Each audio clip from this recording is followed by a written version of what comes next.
नमस्कार. सौ लीला गोळे लिखित शांतिब्रह्म ही श्री एकनाथ महाराजांच्या चरित्रावरील कादंबरी आपण वाचत आहोत. आज आपण 17व्या भागाला सुरुवात करतो आहोत. वामकुक्षी अटपून नाथ श्रीहरी श्रीहरी म्हणत उठले. आजचा दिवस तसा महत्त्वाचा होता. आजच्या शुभ मुहूर्तावर श्रीमद भागवताच्या 11 स्कंदावर प्राकृतात टीका सांगायची होती. हेच भागवत पुराण आजपासून सांगायला सुरुवात करायची होती. मंदिराच्या सभामंडपात बैठकी घातल्या जात होत्या. दाराला आंब्याचे डहाळे बांधले जात होते. चौरंग नाना फुलांनी सजवला जात होता.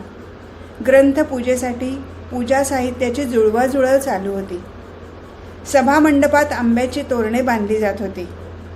नाथ बसणार असलेल्या व्यासपीठाला तर अक्षरशः पाना फुलांचा मंडपच घातला जात होता. उद्धव आणि उत्साही श्रोतृवृंदातील काही मंडळी ही सारी कामे मोठ्या तत्परतेने पार पाडित होती. श्रीमद भागवताच्या निमित्ताने जणू भगवंताचेच आगमन व्हायचे होते. तसा विजयी पांडुरंग येथे विराजमान झाला होताच, पण आता भागवताच्या रूपाने श्रीकृष्ण पाहुणेरा येणार होता. धुपाचा वास सर्वत्र दरवळू लागला. श्रीमद भागवताच्या 11 स्कंदात मुळात 1367 संस्कृत श्लोक. त्यावर प्राकृतात ओव्या करायच्या म्हणजे विषय प्रतिपादनाच्या दृष्टीने विस्तार होणारच. हे कार्य साधे नव्हते, सोपेही नव्हते व चटकन आटोपणारेही नव्हते. त्याला सातत्य हवे, चिकाटी हवी, श्रद्धा हवी, शिवाय बैठकाही हवीच. पण श्रोतृवृंदाचा उत्साह इतका अपूर्व होता की हा म्हणता त्यांनी मंदिराचे जणू पुष्पवाटिकेत रूपांतर केले. वक्त्याच्या पाठीशी विजयी पांडुरंग आणि समोर जनता जनार्दन. मग काय विचारता, त्याला स्फुरण न चढेल तरच नवल. भरजरी रुंद काठाचा लालचुटूक पितांबर नेसून एकनाथ महाराज धीम्या पावलाने सभा मंडपात आले. भव्य कपाळावर गंध रेखले होते. त्याखाली आबीर बुक्क्यांचे ठिपके लावले होते. गळ्यात 3 पदरी सुवर्ण गोफ आणि तुळशीमाळ रुळत होती. देवाचा हा भाट. त्रैलोक्य सुंदराच्या वैभवाला साजेचे साज त्यांनी चढवला होता. कार्यसिद्धीसाठी एकनाथांनी मनोभावे पांडुरंगाला नमस्कार केला तेव्हा त्यांच्या बोटातली मोहरेची अंगठी आणि सल्ले लकाकले. देवाधिदेवा, करता करवता तूच आहेस, मी निमित्त मात्र आहे असं म्हणून नाथ व्यासपीठाजवळ आले. त्यांनी श्रीमद भागवत ग्रंथाला नमस्कार करून त्यावर तुळशीपत्र आणि फुले वाहिली, उदबत्ती ओवाळली आणि व्यासपीठाला नमस्कार करून ते मोठ्या विनयाने स्थानापन्न झाले. त्याबरोबर जनसमुदायाने पांडुरंग हरी, वासुदेव हरी, गोपाळ कृष्ण महाराज की जय असं उच्च स्वरात जय जयकार केला. नाथांनी भक्तियुक्त अंतकरणाने ग्रंथावरचे रेशमी आवरण बाजूला केले. एखादी रत्नपेटी उघडावी इतक्या हळुवारपणाने त्यांनी ग्रंथाचे पहिले पान उघडले. आता शब्दरूपी रत्नांची उधळण व्हायची होती. डोळे मिटून नमस्कार करून बसलेली नाथांची आकृती म्हणजे प्रत्यक्ष पवित्रतेचा पुतळाच. लता पल्लवाच्या मंडपात बसलेला हा पुरुषोत्तम आता जगन्नियंत्या पुरुषोत्तमाचे गुणवर्णन करणार होता. त्याच्या मुखातून स्त्रवणाऱ्या अमृतवाणीचे कण झेलायला श्रोतृवृंद चातकाच्या तत्परतेने खोळंबला होता. आजचे श्रोते केवळ श्रवणासाठी आले नव्हते, तर त्यातले काही श्रोतेही अमृतवाणी अक्षरांकित करायच्या तयारीने आले होते. श्री ज्ञानेश्वरी ग्रंथाचा लेखक एकमेव सच्चिदानंद बाबाच होते, पण आज या श्रीमद भागवताचे लेखक एकापेक्षा अधिक होते. एकनाथांच्या मुखातून नादब्रह्म साकार झाले.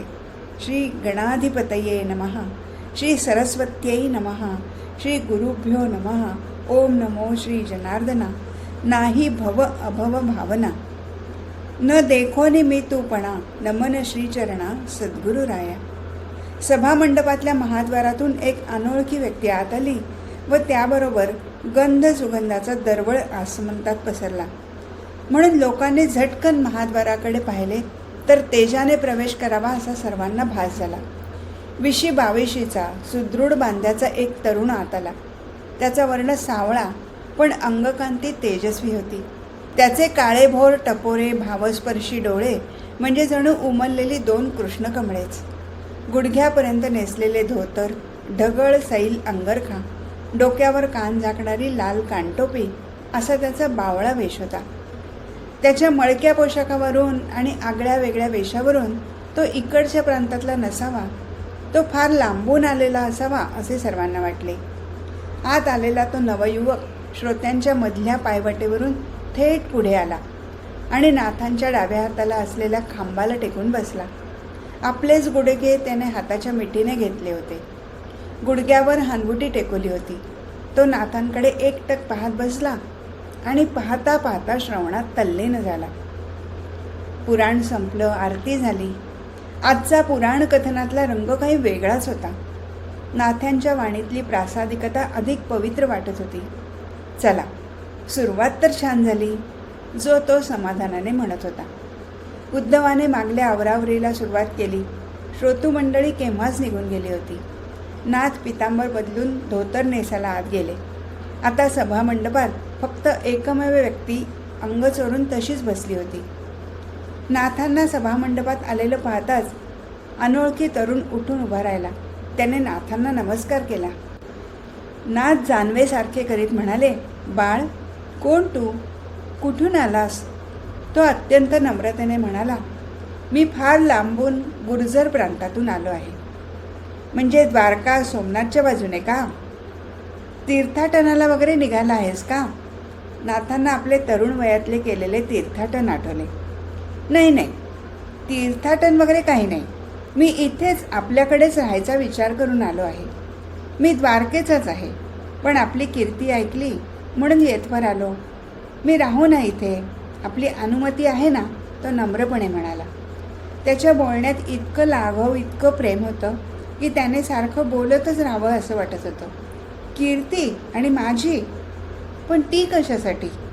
तुझा काहीतरी गैरसमज झाला आहे. मी आपला एक साधक आहे. जमेल तितकी भगवंताची सेवा करतो. त्यात कीर्तिरूप होण्यासारखं काही नाही. पण आपण आपली सेवा करण्याची संधी मला द्यावी, फार उपकार होतील. छे, मला सेवेची अपेक्षाच नाही. पण तुझी इथे राहण्याची इच्छा असेल तितके दिवस इथे राहा. अन्न पाण्याला काही कमी पडणार नाही. पण महाराज, मला फुकटचं खायला आवडणार नाही. मी जर इथे अन्न ग्रहण केलं तर मला इथे कामही करायला हवं. नाथ हसून म्हणाले, काय काय कामं येतात तुला? देवपूजेची तयारी, पाणी भरणं, केरवारा, पाय दाबून देणं, अगदी अंगसुद्धा रगडायला येतं मला. शिवाय स्वयंपाकसुद्धा रांधता येतो. तो घाईघाईने कामांची जंत्री सांगू लागला. एव्हा ना गिरिजाबाई तेथे आल्या होत्या. त्यांच्याकडे पाहत नाथ म्हणाले, ऐकलं का? हा तुम्हाला स्वयंपाकात मदत करीन म्हणतो. हा गुर्जर देशीचा ब्राह्मण आहे म्हणे. अगो बाई, हो का? काय रे बाळ, तू असं इतक्या दूरवर कसा आलास? तुला आई वडील आहेत का? तुझं लग्न झालं आहे का? नाथ म्हणाले, हो. प्रश्नांची किती सरबत्ती. तो उत्तरे तरी कशी देणार एकदम? तो म्हणाला, मला आईबाप नाहीत, मग तसे नात्याचेही कोणी नाही. मी अगदी एकटा, सडाफटिंग म्हणा हवं तर. गिरिजाबाई चुकचुकल्या. आई बिचारा, किती गोजीरवाणा आहे. बाळ, तू खुशाल इथे राहा. हां, नाव काय रे तुझं? श्रीखंड्या. त्या युवकाच्या स्वरात आनंद दाटला. श्रीखंड्या नाव म्हणजे अगदी वेगळंच वाटतं नाही? नाथ म्हणाले, अगं, वेगवेगळ्या प्रांताप्रमाणे नावात भिन्नता असते. नावात काय आहे? तेही खरंच म्हणा. भगवंताला नाहीत का अनंत नावं? पण म्हणू त्याच्यात बदल होतो का? श्रीखंड्या म्हणाला, महाराज, स्नानाची सोय होईल का? येथे नदी, तलाव, विहीर असली तर तिकडेच जाईन. नाथ म्हणाले, तू आता दमून आला आहेस. थोडा गूळ खा, पाणी पी, विश्रांती घे. मग संध्याकाळी आपण दोघंही गंगा स्नानाला जाऊ व मग सायं संध्या आटपून परत येऊ. महाराज, मला इथे येऊन खूप वेळ झाला आहे. आपल्या पुराण श्रवणाने मी सुखाने नाहून निघालो आहे आणि तृप्ती लाभली आहे. यापूर्वी इतकी मनाची विश्रांती मी कधीच अनुभवली नव्हती. श्रीखंड कानटोपी काढीत म्हणाला. एकनाथांबरोबर सायं स्नानाला निघताना तो गिरिजाबाईंना म्हणाला, बा, गंगेवरून रिकाम्या हाताने येऊ नये म्हणून मी काही हंडा, कळशी घेऊन जाऊ का? भिंतीकडेला ठेवलेल्या कावडीकडे अंगुली निर्देश करून तो म्हणाला, अरे वा, इथे कावड आहेच की. तीच घेऊन जातो. असे म्हणून त्याने आपल्या खांद्यावर पंचाची घडी घेतली आणि कावडीचा लवचिक बांबू खांद्यावर घेऊन तो नाथांबरोबर नदीच्या दिशेने निघाला. त्याच्या झपझप चालीबरोबर कावडीचे रिकामे घट मजेशीर हिंदोळत होते. नाथ, उद्धव व श्रीखंड्या स्नानसंध्या आटोपून निघाले. या दोघांच्या पुढे 4 पावले श्रीखंड्या चालला होता. त्याच्या खांद्यावर कावडीचे ओझे होते. वाट चढणीची होती व कावड जीवनभराने जडावली होती. त्यामुळे श्रीखंड्याची पावले धीमेपणाने पण दमदार पडत होती. कावडीचे अवखळ हिंदोळणे आता बदलले होते. ती जरा जडपणे डुलत होती. पुढचा घट मागच्या घटाला तोलून धरीत होता. मागच्या पुढच्याला साथ करीत होता. दोन्ही घट एकमेकांचा तोल सांभाळीत होते, तर श्रीखंड्या दोन्ही गटांची जबाबदारी आपल्या कणखर खांद्यावर पेलत होता. मागून चालणाऱ्या नाथांना वाटले, परमेश्वर पुरुष प्रकृतीचे घट असा स्वतःच्या समर्थ खांद्यावर पेलतो, म्हणून तो सृष्टिक्रम नियमित चालतो. या त्रैलोक्य पित्याला या कावडी वाहताना असाच दमदारपणा ठेवावा लागतो. या सृष्टिक्रमात वृक्षपणा, कोरडेपणा येऊ नये म्हणून तो प्रकृती पुरुषाला असं सुखदुःखात झुलत ठेवतो, डुलत ठेवतो, या घटाप्रमाणेच. सराईताप्रमाणे लयबद्ध चालणाऱ्या श्रीखंड्याकडे पाहून नाथांना कौतुकाचे भरते दाटून आले. सायंकाळची आरती झाल्यावर सायं प्रार्थना होऊन जेवणाची पंगत बसली. नाथांच्या पंक्तीला आज नवा पाहुणा श्रीखंड्या होता. एकनाथांच्या शेजारी हरिपंडिताचे पान, त्यानंतर उद्धव आणि त्याच्या शेजारी श्रीखंड्या. गोविंद गोविंद या नामस्मरणाने घासाची आहुती जठराग्नीला दिली जात होती. कमळा, हरीची पत्नी, वाढायला उभी होती. नाथांना आजच्या स्वयंपाकात वेगळीच रुची जाणवत होती. हा अन्नब्रह्मातला गोडवा पदार्थातल्या गुळाचा खासच नव्हता. त्यांना स्मरण झाले, अशी रुची मागे एकदा मी अनुभवली आहे. मलंगासह माझ्या गुरुदेवांनी कटोऱ्यात दूध भाकरी खाल्ली होती. त्यावेळी मी तो कटोरा धुतला आणि तेव्हा त्यावर तरंगणारे कण मी प्रसाद म्हणून खाल्ले. त्यालाही अशीच अप्रतिम चव होती. त्याच रात्री जनार्दन स्वामींबरोबर भोजन केले. त्यालाही अशीच प्रासादिक चव होती.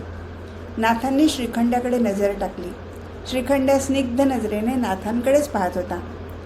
आमटीचा भुरका घेत नाथ चेष्टेने म्हणाले, आज पाहुणा पंक्तीला आहे म्हणून स्वयंपाक मन लावून केलेला दिसतो आहे. गिरिजाबाई म्हणाल्या, नाही बाई, तसं काही नाही. उलट श्रीखंड्यालाच आपला मराठी स्वयंपाक आवडतो की नाही असे मात्र वाटत होते. लगेच उद्धव म्हणाला, महाराज, ताईच्या स्वयंपाक करण्याचे जाऊ द्या, पण आजचे आपले प्रवचन फारच बहारीचे झाले. ते इतके भावपूर्ण प्रासादिक होण्याचे कारण काय? एकनाथ म्हणाले, वा वा, बहिणीचा चांगला पाठीराखा झाला आहे सो उद्धवा. आमच्या सासूरवाडची माणसे भोवती आहेत हे जाणून आम्हीच जपून बोलायला हवे. अशी हसत खेळत जेवणे चालू होती. श्रीखंड्या मन लावून जेवत होता. आपल्या स्वभावधर्माप्रमाणे हरिपंडित मात्र गप्प होता. त्याच्या दृष्टीने उद्धव आश्रित होता, तर श्रीखंड्या सेवेकरी. त्यांच्याशी बरोबरीच्या नात्याने बोलणे कमीपणाचे होते. आपल्या विद्वत्तेला, पांडित्याला कमीपणा अशी त्याची कल्पना होती. श्रीखंड्या म्हणाला, बा, थोडी डाळ वाढा. अरे डाळ म्हणजे आमटी का? तुझी ती परमुलकातली धेडगुजरी भाषा मला कळत नाही बाबा. तू मला बा का म्हणतोस? गिरिजाबाई म्हणाल्या. श्रीखंड्या म्हणाला, बा म्हणजे आमच्या भाषेत आई. मला बा म्हणून हाक मारायची फार हौस आहे. तुम्हाला मी बा म्हटलेलं आवडणार नाही का? गिरिजाबाईंच्या डोळ्याला टचकन पाणी आलं. बिचारा आई बापाविना पोरका अनाथ पोर आपल्या आश्रयाला आला आहे आणि आईची माया मिळवायचा प्रयत्न करतो आहे. त्यांना वाटलं, खरंच यांनासुद्धा आई वडील नाहीत, पण कित्येक वर्षे आजी आजोबांची माया मात्र मिळाली. बालपणीच त्यांची वणवण झाली, पण त्यांच्या भाग्याने त्यांना सद्गुरू माऊली भेटली म्हणून ते सनात झाले. त्या भातावर ताकवाडीत म्हणाल्या, हे बघ श्रीखंड्या, मला बा म्हटले आहेस तरी चालेल, पण आमच्या मुलखात आईला कोणी आहो जाऊ म्हणत नाही, तेव्हा तू मला ए बा म्हण. नाथांची स्वामिनी, उद्धवाची ताई, हरिपंडिताची आई आता श्रीखंड्याची बा झाली. जेवण झाल्यावर श्रीखंड्या उष्टी काढू लागला, तेव्हा गिरिजाबाई म्हणाल्या, अरे श्री, असली कामे तू नाही हो करायचीस. का? त्याला काय हरकत आहे? बा, कोणतंही काम चांगलं अगर वाईट नसतं, ते करणाऱ्याच्या दृष्टीवर, त्याच्या मनाच्या धारणेवर ते हलकं भारी ठरतं. प्रत्यक्ष भगवंताने सुद्धा पांडवांच्या राजसूय यज्ञाच्या वेळी उष्टी काढली होती. हे माहीत आहे ना तुम्हाला. मला सुद्धा उष्टी काढायची सवय आहे. नाथांचं घर म्हणजे अतिथी अभ्यागतांच्या राबत्याचं घर. तिथे रोज किती पाणी लागत होतं याची काही मोजदाद नव्हती. पण श्रीखंडाने ते काम आपल्या अंगावर घेतल्याने तो एकसारखा वाड्यापासून गोदावरीपर्यंत चक्रा मारीत राही व दक्षिण द्वाराजवळ ठेवलेल्या रांजणात कावडीरित्या करी. फावल्या वेळात देवाचे गंध उगाळणे, नाथांचे कपडे लुत्ते धुणे व पाहून ठेवणे, जमेल तेवढी स्वच्छता करणे व रोज रात्री नाथांचे पाय चेपणे इत्यादी कामे नियमित व काटेकोरपणे करीत असे. श्रीखंड्या इथे आल्या दिवसापासूनच रमला होता, रुळला होता. उद्धव सारी कामे करीत होताच, पण आता त्याच्या जोडीला श्रीखंड्या आला. त्यामुळे गिरिजाबाईंना थोडी उसंत मिळू लागली. नाथांची कीर्तनं, प्रवचनं स्वस्थपणे ऐकता येऊ लागली. त्या नाथांना म्हणत, खरंच हा परमुलकातला मुलगा इथे चटकन रमला हो, नाहीतर मला सारखी काळजी वाटायची. आई बापा विना अनाथ पोर, त्याला इथे कसे काय करमेल? इथलं जेवण आवडेल का? इथले हवापाणी सोसेल का? पण या मुलाचं पाहावं तर सारं वेगळंच. तो सदा आनंदी असतो आणि गाडाभर कामाचा चुटकी सरशी फडशा पाडतो. कितीही कामं केली तरी दमलेला दिसत नाही. कधी रागवत नाही की कधी त्रासत नाही. दमलास बैस बाबा म्हटलं की तो हसतो आणि त्याच्या हसऱ्या प्रसन्न मुद्रेकडे पाहत राहावंसं वाटतं. त्याच्या दाताच्या कुंदकळ्या चमकल्या की आवीड गोडीच्या सुगंधाची लहर पसरते. पुराणाची रोजची रंगत वाढत होती. रोजचा सभामंडपाचा थाट वाढत होता. एकनाथांच्या प्रतिभेला अनेक धुमारे फुटत होते व श्रोतृवृंद भक्तिरंगात रंगत होता. श्रीखंड्याची जागा ठरलेलीच होती. तो सारी कामे धामे आटपून पुराणाच्या वेळी नेमका येऊन खांबाला टेकून बसत असे. एकनाथ महाराज दृष्टांत देऊन विषय विस्तार करत होते. श्रीमद भागवत हे एक मोठं शेत आहे. पहिले बीज ब्रह्मदेवाला मिळाले. पुढे देवर्षी नारदांकडे त्या शेताची मिराशी आली. नारदाने त्या शेतात ज्ञानरहस्याची अद्भुत पेरणी केली व 10 लक्षणाचे 10 बाण घातले आणि स्वानंद बोधाचे पीक काढले. तेथे शुकर आकंडार आला. त्याने हरिकथीच्या गोफणीने पातकरूपी पक्षी पार उडवून लावले. उद्धवाने या उभ्या पिकाची मळणी केली व 11 स्कंदाची एक रास केली. उपदेशांचे भरदार दाणे वेगळे काढले. श्रोतृवृंदाला हे रूपक फार फार रुचले होते. शेतीप्रधान असलेल्या पैठणातल्या लोकांना या रूपकाद्वारे केलेले निरूपण चटकन समजले होते व अवघड अध्यात्म सोपे वाटत होते. नाथ पुढे सांगू लागले. उद्धवाने कृष्णाच्या सल्ल्याने व सूचनेने त्या आलेल्या धान्यापासून पक्वान्ने तयार केली आणि पक्वान्नाची ताटे वाढून ती रसिकांपुढे ठेवली. हे रूपक ऐकताच लोकांनी आनंदाने माना डोलवल्या. विषय समजल्याची पोच पावती दिली. श्रीखंडाने तर हर्षभरीतून एकदम टाळीच वाजवली आणि मग तो लाजला व त्याने जीभ बाहेर काढली. नाथांना गिरिजाबाईंचे शब्द आठवले. त्याचे प्रसन्न मुखकमल पाहत राहावेसे वाटते व त्याच्या कुंदकडे हसल्या की सुगंधाची लहर येते. आत्ता खरोखरच सुगंध लहर पसरली होती. लोकांना वाटले हा पुष्पसुगंध असेल, अगर उदबत्तीचा सुवास असेल. पण एकनाथांना कळले की हा दरवळ श्रीखंडाच्या हास्याचा आहे. डावीकडच्या खांबाला टेकून बसलेल्या श्रीखंडाला पाहता पाहता एकनाथांना वाटले, दिवसभर हा अव्याहत पाण्याच्या कावडी वाहत असतो. याचा प्रदेश वालुकामय म्हणजे कमी पाण्याचा.